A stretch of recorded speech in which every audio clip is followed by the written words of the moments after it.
welcome to The Magnolia, the show that is dedicated to image, brand, and business culture. I'm Nyda Bittmann-Neville, your host. Today's show we're going to talk about how to build a strong brand, and I'm going to share with you 3 key points to help you concentrate on building that strong brand for your company, business, or organization. And they include defining the difference, protecting the difference, and making the difference. So let's begin with defining the difference. And I want you to answer the following 3 questions. 1, how does it look different? What is the shape and color? How does it sound different? What is the tone of voice? And how does it act differently? What is the personality? And I want you to really think deep. I want you to ask a lot of individuals, your employees, your customers, your vendors. Ask them these 3 questions so that you can gain a good representation of the people in which you serve. And then really look at what is the difference and begin to create a plan for yourself. So the answers, do they match your current brand? Is it strong in every way? Or is there a disconnect? And then you'll want to determine what is the disconnect, how are you going to begin to change it? Because for us to truly be successful, we need to have a strong image and brand. The second is protect the difference. Make sure that everyone who uses the brand understands it. Have strict guidelines for your brand and provide that throughout the company. That could be as simple as making sure that you're using your brand colors, making sure that you're using the same font in your printed materials. Is that logo or icon seen throughout all of your marketing collateral? And that would include signage, it would include every way that we touch the customer. And while you might not always have it in the same location, it might not necessarily look the same in every print, but just so that you've got a piece of it, the color, the icon, in every way, shape, and form, so that you could start to create that recall by not only employees, but your customers, your prospects, your vendors, and the list could go on and on. And you've got to be consistent with that brand. You can't keep changing it like we do our wardrobe from spring to fall. We really need to stick with the brand. And just to give you an example, think about some of the major brands that are very strong. Target is a good example. BMW, Tiffany's. Those are strong brands. Coca-Cola. And if you think about it, they are very consistent in their brand. They don't go changing a lot of things. Now, I must say that Target got to the point where they could almost drop the name now, because that bullseye has been used with them and by them so predominantly in all of their marketing and all of their communication that we are automatically in tune with that bullseye. That makes a strong brand.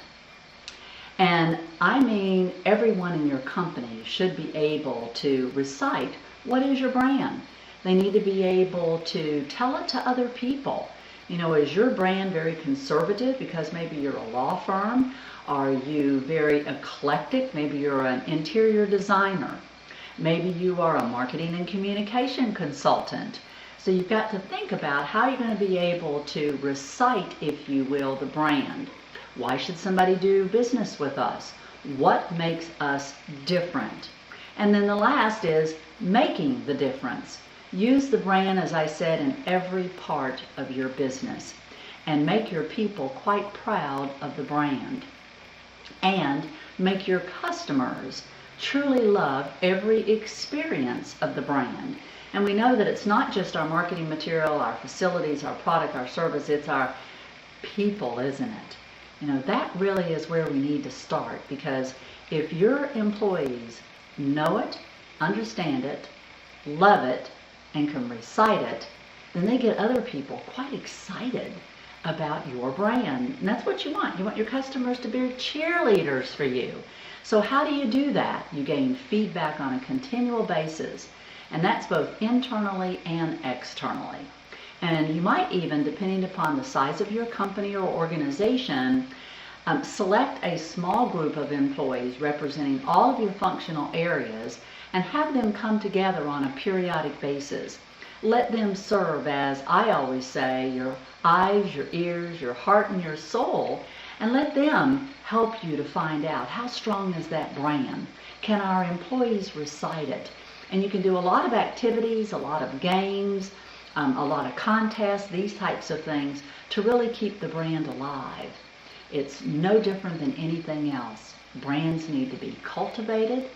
They need to be streamlined. They need to make sure that they are communicated in every way possible, every way that we touch our customer. So again, it is that $34,000 question, isn't it? Might be even a $34 million question, is how to build that strong brand. And so we've talked about defining the difference, protecting the difference, and making the difference. And you can see there's one word among those three key points that stands out and is synonymous with each one of those, and that is difference.